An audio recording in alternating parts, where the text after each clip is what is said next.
Semelhantemente vós, jovens, sede sujeitos aos anciões, e sede todos sujeitos uns aos outros, e revestivos de humildade.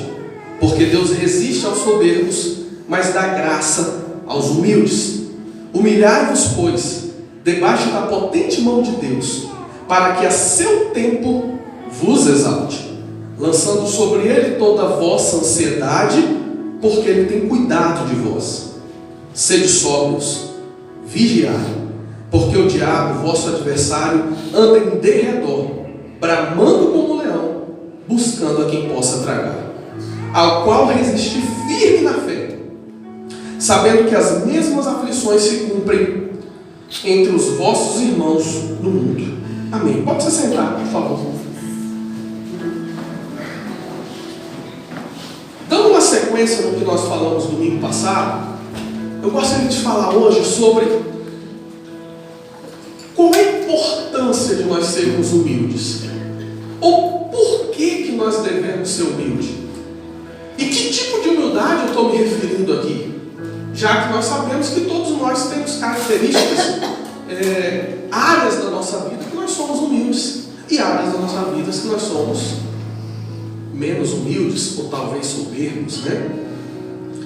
E começando pelo versículo 5, nós já falamos dele, mas só para a gente seguir na sequência, Pedro está recomendando aos jovens ser sujeito aos mais velhos. Então, jovens, respeitem, obedeçam os mais velhos.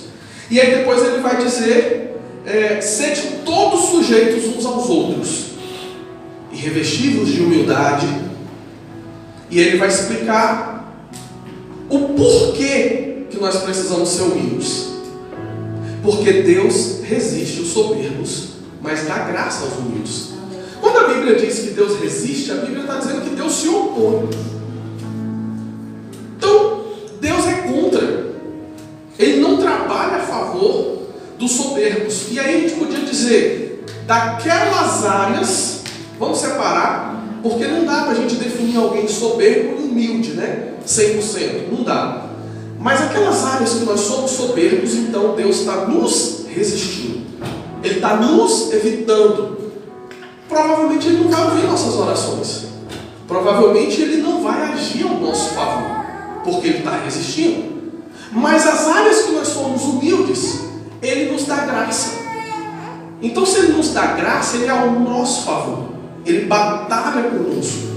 Ele ouve as nossas orações. Ele intercede por nós. E aí ele vai dizer o seguinte no versículo 6. Humilhai-vos, pois, debaixo da potente mão de Deus, para que a seu tempo vos exalte. Existe uma promessa aqui.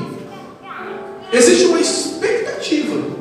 Para quem se humilha, aqui ele especificou debaixo das potentes mãos de Deus, para que a seu tempo vos exalte.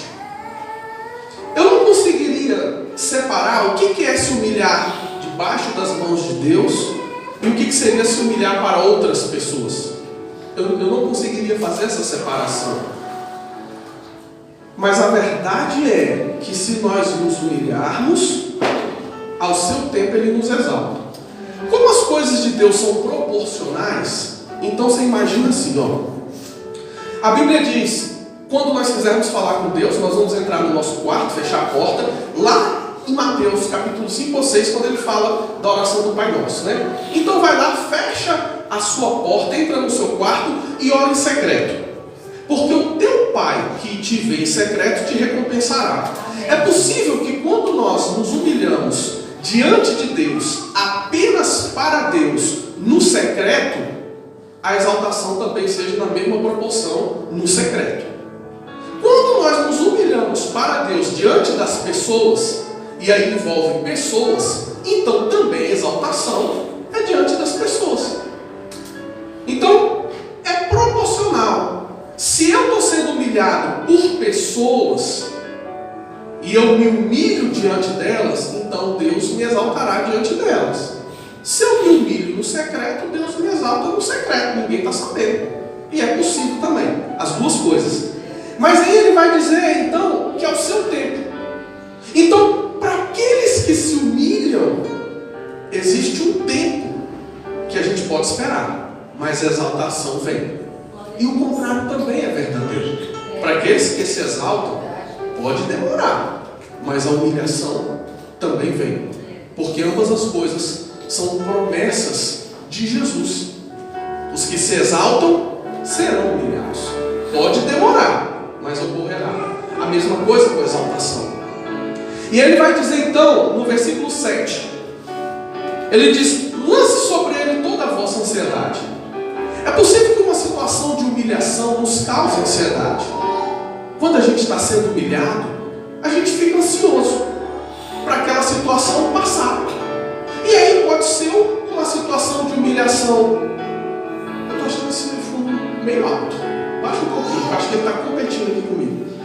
Pode ser uma situação no colégio, por exemplo. A pessoa está passando uma situação de humilhação, mas no tempo certo será exaltado. Quem já assistiu o filme do rapazinho que era deficiente da face? Extraordinário. Quem não assistiu, assista lá. É muito bom, recomendo. Então, às vezes é uma situação de humilhação na escola, na faculdade, e a pessoa fica torcendo para aquela situação passar logo. Ela fica ansiosa, porque aquilo incomoda, aquilo dói. Às vezes é uma situação de humilhação no trabalho, às vezes é uma situação de humilhação na igreja, às vezes é uma situação de humilhação na sua casa. E a humilhação, aquele ambiente desgastante, desgasta as nossas emoções, rouba a nossa alegria, muitas vezes rouba o nosso sono, nos coloca para baixo, e a gente fica ansioso para que aquela situação acabe. E qual é o segredo para a gente esperar o tempo da exaltação? Já que nem sempre é automático. É aprender, lançar sobre Jesus a nossa ansiedade. Eu ainda não sei como fazer isso, mas a gente precisa aprender. Se eu soubesse, eu ensinava para vocês. Tudo que eu sei, eu ensino, mas o que eu não sei, não dá para ensinar. Se você souber, prepare para você ensinar para a gente, que é uma atividade difícil. Já imaginou? Como seria maravilhoso se a gente conseguisse tudo aquilo que é ansiedade, tudo que a gente espera, a gente conseguisse entregar para Jesus, ao ponto de podermos esperar com menos dor e menos sofrimento. Mas o apóstolo está fazendo essa recomendação. E por que ele diz que é importante entregar a nossa ansiedade? Porque ele tem cuidado de vós.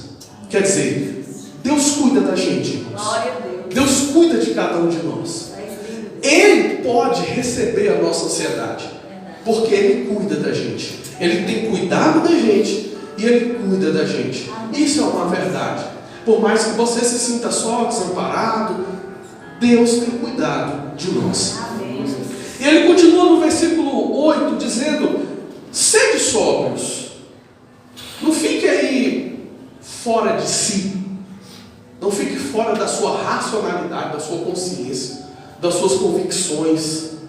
Sede sóbrio. E por quê? Porque o diabo, vosso adversário, anda em derredor, bramando como um leão, buscando a quem possa tragar.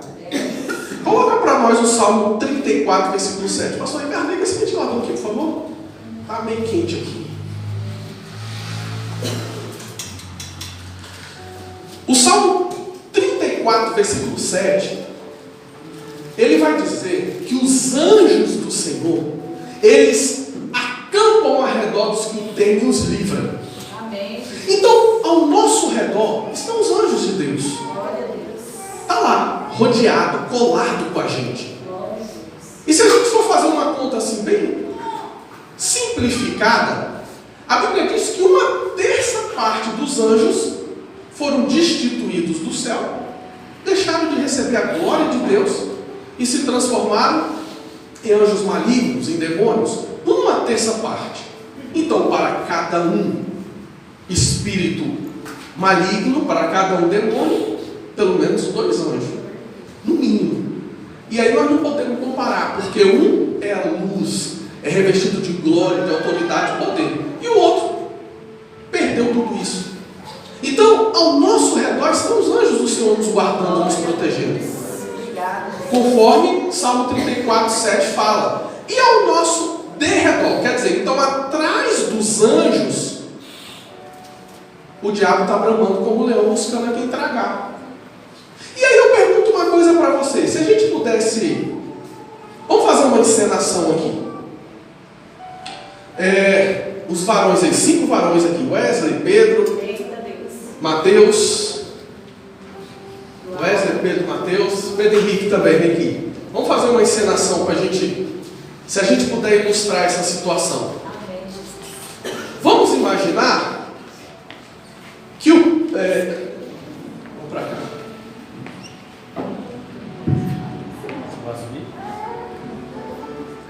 O Pedro Henrique, sobe aqui, Pedro Henrique. Vamos imaginar que o Pedro Henrique, ele simbolize eu e você, a igreja. Ok? Pedro Henrique é a igreja.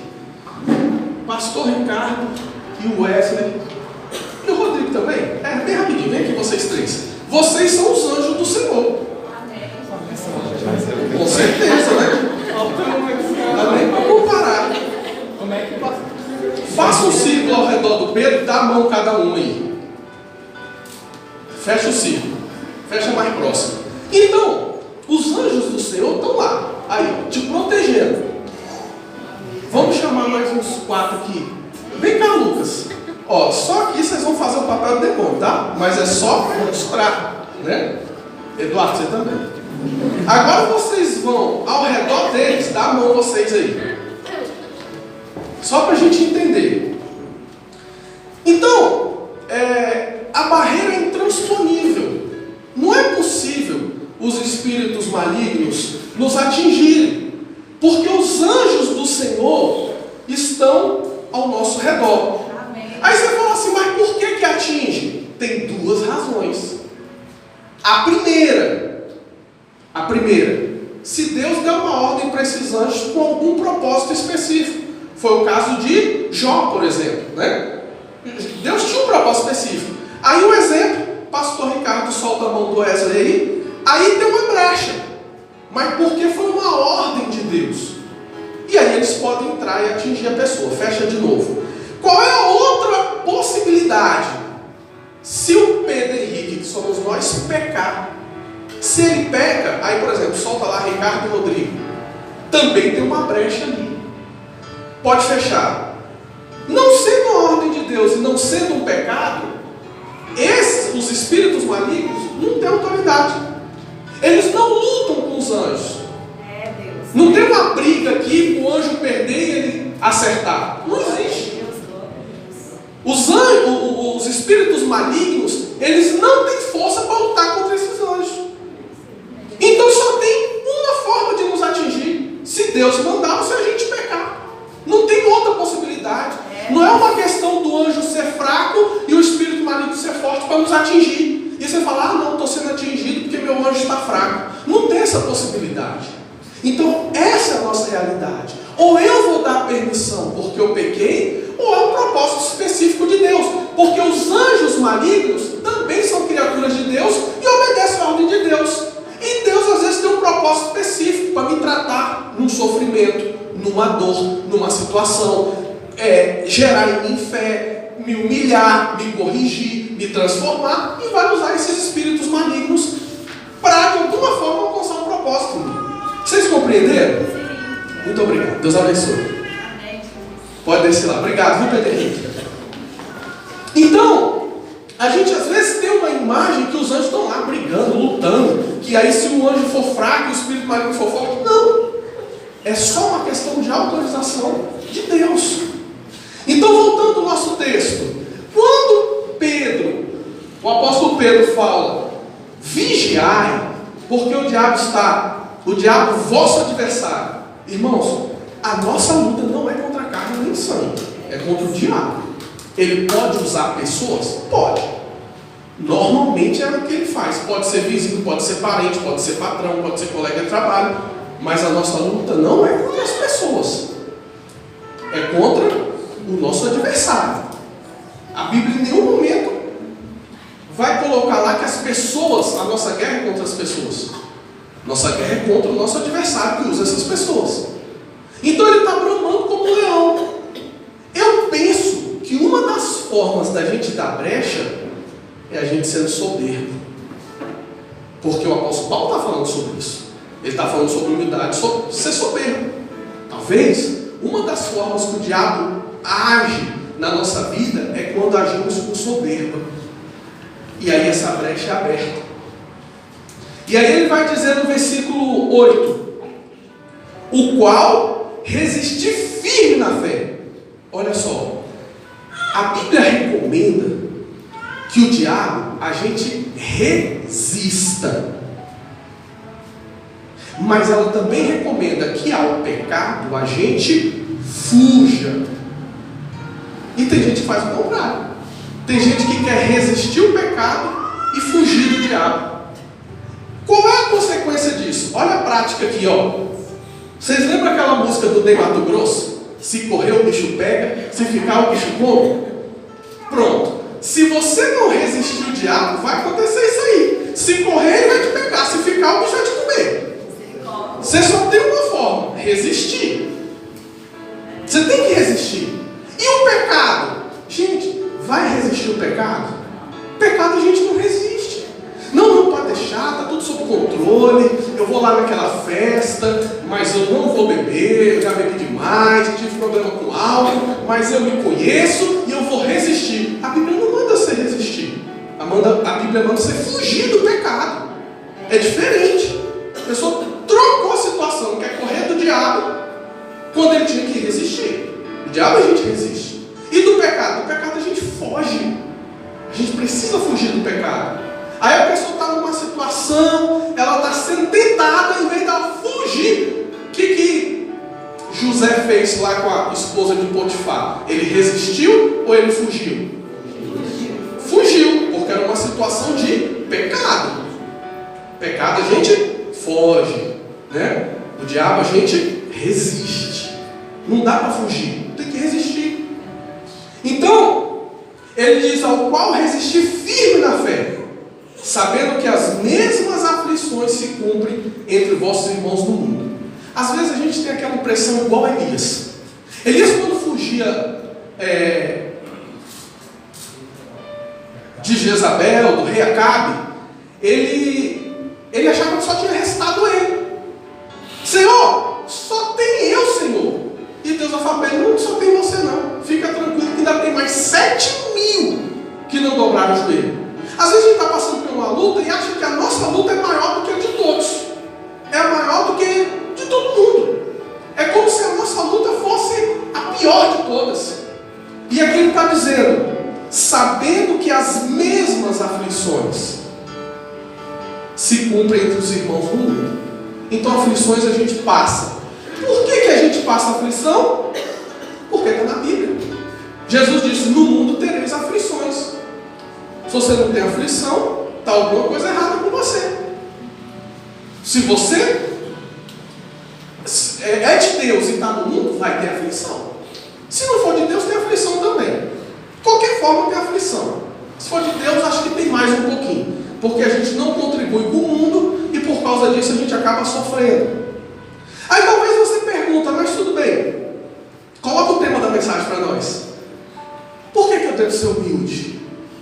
Por que a humildade é tão importante? Irmãos, eu acredito que a humildade, ela é o DNA de todo cristão. É como se fosse uma identidade. Sabe, é um registro, ele precisa estar entranhado em nós. E aí eu quero colocar aqui 5 razões pelas quais a humildade precisa ser o nosso DNA. Ela precisa ser a nossa característica. Por que da importância? Então vamos lá. Filipenses 2:3. Abra sua Bíblia, por favor. Filipenses capítulo 2, versículo 3. Obrigado. Agora nós vamos lá para os textos da Bíblia. Ronan vai trabalhar bastante ali. Filipenses capítulo 2, a partir do versículo 1. Vamos lá. Por que a humildade é importante? E ela não pode faltar, ela é indispensável na vida de qualquer cristão, tá? Vai dizer assim, ó, apóstolo Paulo: portanto, se há algum conforto em Cristo, se há alguma consolação de amor, se alguma comunhão no Espírito, se alguns entranháveis afetos e compaixões, completai o meu gozo para que sintai o mesmo, tendo o mesmo amor, o mesmo ânimo, sentindo uma mesma coisa. Olha o versículo 3. Nada façais por contenda ou por vanglória, mas por humildade. Cada um considere os outros superiores a si mesmo. Então olha só, como é que a gente pratica aqui a humildade? Porque às vezes a humildade, ela tem vários aspectos, vários significados, várias aplicações, mas a gente aplica corretamente aqui, ó. O que é uma pessoa humilde? Por exemplo, a Larissa falou das notas. Ela pode tirar 10 em tudo? Pode. Ela pode ser uma referência na sala. Ela só não pode fazer isso por contenda ou por vanglória, para disputar, para mostrar que é melhor, para a parábola que nós falamos no domingo passado, publicando o fariseu, para se sentir mais justa, para confiar mais nela e achar que ela é autossuficiente. Mas ela pode tirar 10? Não pode. Você pode ser o melhor da sua repartição do seu trabalho? Deve. Você pode ser o melhor da sua sala? Deve ser o melhor. Mas para quê? Para se vangloriar? Não. Porque nós, como cristãos, nós não podemos fazer nada que seja por vanglória, nem por contenda, mas por humildade. O modus operandi, a forma da gente agir para qualquer coisa, precisa ser com humildade. Ainda que a gente tenha uma grande capacidade, ainda que sejamos pessoas importantes na sociedade, não tem nenhum problema isso. Ainda que você seja o melhor da sua sala, o melhor do seu trabalho, o melhor do que você faz, você seja referência, não tem nenhum problema nisso, desde que seja por humildade. E como que a gente pratica a humildade? Considerando os outros superiores a si mesmo. Interessante, irmãos, é que não é o que a gente faz que Deus vai levar em conta, mas é a motivação pela qual a gente faz. Eu posso estar com a motivação errada, pregando o Evangelho, evangelizando, fazendo missões, fazendo obra social, fazendo caridade, e nada ser contado no céu. Se eu fizer por contenda ou por vanglória, para me aparecer, para me mostrar, para dizer que eu posso. Por quê? Porque para Deus o que conta é a intenção do nosso coração. Agora, olha um texto interessante. Vamos continuar nesse aqui. 4. Não atente cada um para o que é propriamente seu. Se você cuidar só do que é seu, você vai ser uma pessoa egoísta. Não entra na área de humildade. Mas cada qual também para o que é dos outros. Então você vai cuidar bem para aquilo que te emprestam. Você vai cuidar bem da casa alugada que você mora. Você vai cuidar bem quando alguém te emprestar algum objeto. Você vai cuidar bem das coisas públicas do governo, que é de todo mundo. Você vai cuidar bem do que não é particularmente seu. Isso também faz parte. Versículo 5. De sorte que haja em vós o mesmo sentimento que houve também em Cristo Jesus. Que sendo em forma de Deus, não teve por usurpação ser igual a Deus, mas aniquilou-se a si mesmo, tomando a forma de servo, fazendo semelhante aos homens. E achado na forma de homem, humilhou-se a si mesmo, sendo obediente até a morte, e morte de cruz. Agora vamos ver aqui em Colossenses. Colossenses é na frente.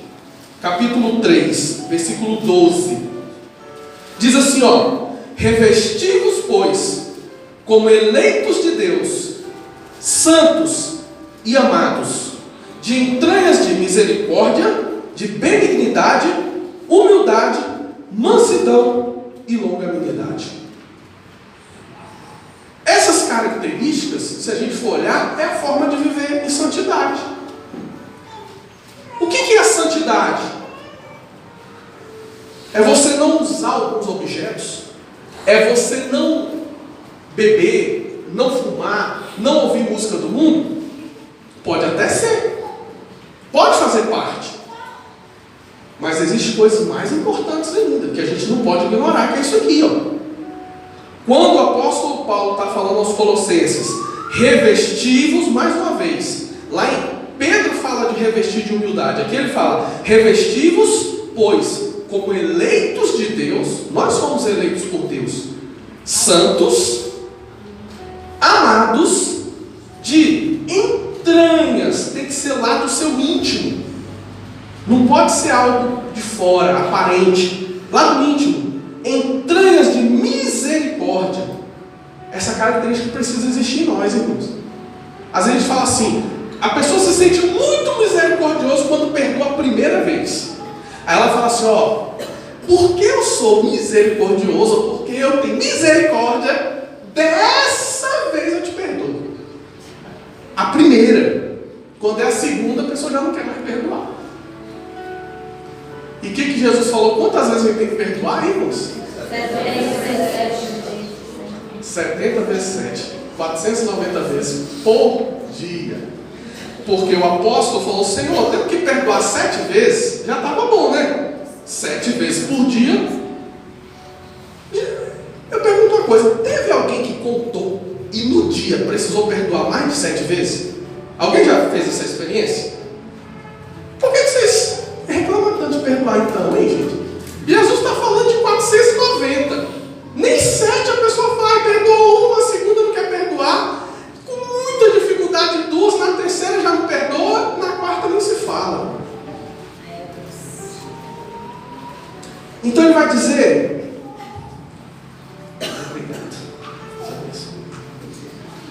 ele vai dizer, ó, entranhas de misericórdia, benignidade, humildade, mansidão e longanimidade.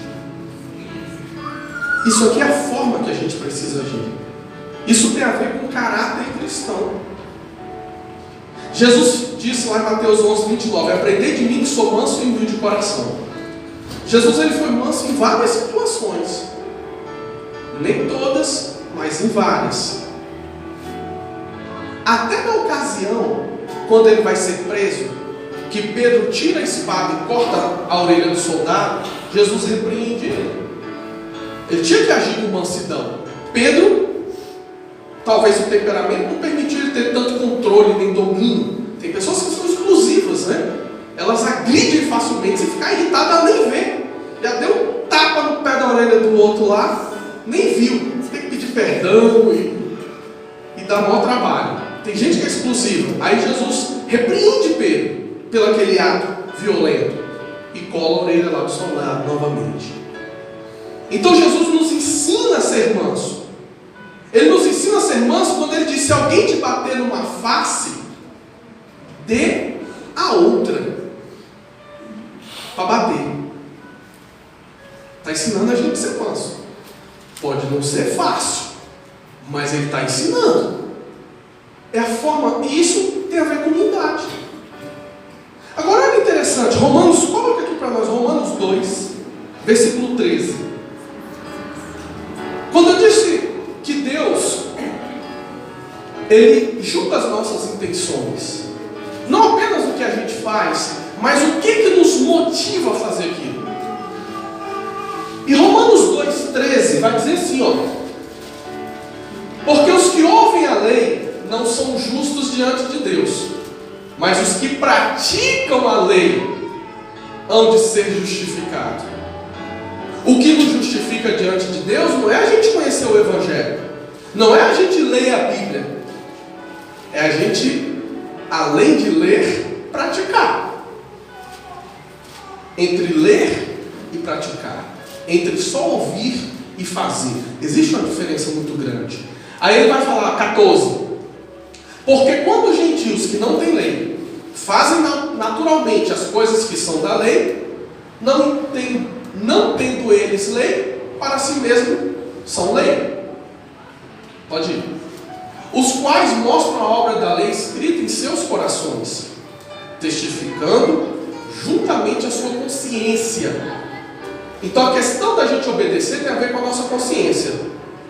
Os seus pensamentos, quer acusando-os, quer defendendo-os. Está falando da consciência. Por quê? Porque olha aí, no dia em que Deus há de julgar o segredo dos homens. por Jesus Cristo, segundo o meu Evangelho. O que é o nosso segredo, irmãos? É aquilo que está no nosso coração. São as nossas intenções. Às vezes, eu confronto, não afronto, confronto alguns irmãos da igreja, perguntando a respeito disso. Às vezes a pessoa fez alguma coisa, eu pergunto qual é a intenção. Se ela fala que foi a melhor intenção possível, tudo bem. Mas a ideia, por quê? Porque a gente não sabe o segredo do coração das pessoas. Só Deus sabe. E Deus vai julgar as intenções do nosso coração. E isso é muito sério. Não basta você fazer uma coisa boa, bonita, que ajude os outros. Para Deus vai contar a sua intenção. Porque um dia Ele vai julgar o segredo dos nossos corações. E assim como tem esse telão aqui, é possível que nesse dia, quando a gente estiver diante de Deus, é possível que tenha muitas pessoas. Eu não sei se Ele vai julgar cada um individualmente, se Ele vai chamar na sala dele, né? E aí toda a humanidade está lá, cada um uma vez, e vai chegar lá só eu na sala, com Ele, e Ele vai mostrar no telão tudo que eu pensei e fiz. Imagina, irmãos. Será que a gente poderia colocar no telão aqui, para todo mundo ver o que a gente pensa? Não dá, né? Não é possível. A gente morreria de vergonha. Não dá. Mas eu penso também uma coisa, que aquilo que a gente pediu perdão e se arrependeu, não vai contar. Porque se pediu perdão e se arrependeu, alcançou a misericórdia. Não conta como segredo. O que conta como segredo é aquilo que está lá guardado. E a gente não tratou. Por isso a importância de tratar. Então, coloca para nós Efésios 4:12. Por que a humildade é tão importante? Porque ela é a forma de agir e da gente ser. É a forma que nós lidamos com as pessoas. É a forma que nós tratamos. Tem a ver com os nossos valores. Efésios 4:12. Diz assim, querendo o aperfeiçoamento dos santos, para a obra do ministério, para a edificação do corpo. A humildade pode deixar lá, o aperfeiçoamento. Como que a gente se aperfeiçoa como cristão? Na prática da humildade, na prática da mansidão. É uma atividade difícil? Com certeza. Nós estamos lutando contra os nossos desejos, contra as nossas carnes, contra o nosso temperamento, contra o nosso ego. O nosso ego, ele é crucificado o tempo todo, irmãos, para aqueles que decidem andar com Cristo. É massacrado, porque não tem outra forma de a gente se tornar uma nova criatura. Então, a primeira razão para sermos humildes é porque tudo o que nós fizermos como cristão, todo o nosso comportamento, a nossa forma de agir, a nossa forma de falar, precisa ser baseada nisso. É a forma que nós devemos ser. E não tem a ver se a pessoa vai ter muito dinheiro ou pouco dinheiro. Ela pode ter muito dinheiro, ela ser milionária e ela ser mansa e humilde. Ela pode ser completamente miserável e ela ser arrogante, soberba, violenta. Então não é uma questão de classe social, não é apenas uma questão cultural, é uma transformação do nosso caráter. Qual é a outra razão pela qual nós devemos ser humildes? Como Pedro falou no texto, Deus resiste os soberbos, mas dá graça aos humildes. Como é que nós alcançamos a graça de Deus? Sendo humildes. Não tem outro caminho. Às vezes a gente quer que o favor de Deus sobre nós é sendo humilde. Não tem uma outra direção. A graça de Deus só vem sobre os humildes, porque os soberbos, eles são resistidos por Deus. Terceiro, por que nós precisamos ser humildes? Para a gente alcançar a salvação. Não foi isso que Jesus falou? Aprendei de mim que sou manso e humilde de coração, e alcançareis descanso para a vossa alma. A gente fala tanto de céu, irmãos, a gente deseja tanto ir para o céu. A gente quer morar com Jesus. A gente quer ir para o céu, seja arrebatado, seja a hora que Jesus nos chamar. E para isso a gente precisa ser manso e humilde. E cada dia que nós temos é para praticar isso. Para que a gente não perca a nossa salvação. Não combina, irmãos, não combina o cristão ser arrogante, ser soberbo. É incompatível. É igual água e óleo. Não dá. E por último, por que nós devemos ser humildes? Para que a gente possa ser imagem e semelhança dele. Para que a gente pareça com Jesus. Em João 13, 14, quando Jesus lava os pés dos discípulos, domingo passado eu falei sobre isso, Jesus falou: olha, eu sendo mestre e Senhor, dei um exemplo para vocês, fiz um trabalho de escravo, tirei minha roupa, fiquei nu, peguei a toalha e fui lavar o pé de vocês, fazei vós o mesmo. Jesus se humilhou diante de todos, não só nessa ocasião, em várias outras ocasiões. Assim nós precisamos fazer, considerar os outros superiores a nós mesmos. Isso não tem a ver com baixa autoestima, isso não tem a ver com a pessoa ser ridicularizada, isso não tem a ver da pessoa sofrer agressões, não é isso, né? A gente tem um limite, é só da pessoa não ser arrogante, não ser soberba, é um caminho, né? E Jesus falou em Mateus 10, 25, basta o discípulo ser igual ao seu mestre. Se a gente quiser parecer com Jesus, a gente tem que ser manso e humilde, não tem outro caminho, não tem outro jeito. Não adianta a roupa ser diferente, a Bíblia ser grande debaixo do braço, se não tiver essa característica. Porque infelizmente, às vezes, a pessoa ela gasta tanta atenção, tanta energia para o que é aparente, não que não seja importante, mas não é o mais importante. Se a transformação estiver dentro, ela vai revelar fora. Mas às vezes a pessoa gasta tanta energia, tanta força, cuidando do aspecto externo, de um estereótipo, e esquece de tratar lá dentro. E são as intenções do coração.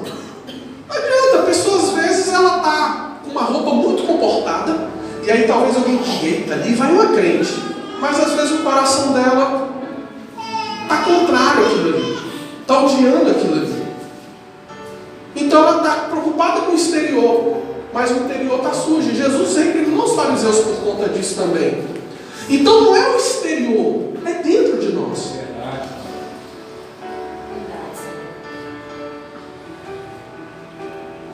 Para a gente concluir, Efésios 4,13 vai dizer que nós precisamos ser a medida e a estatura completa de Cristo.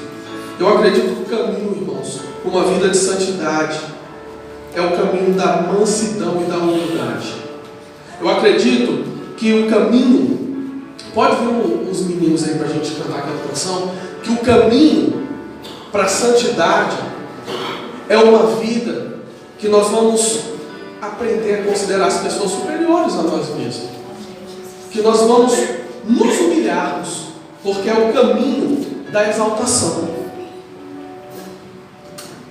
Qual é a área que você precisa melhorar? Eu vou te dar uma dica.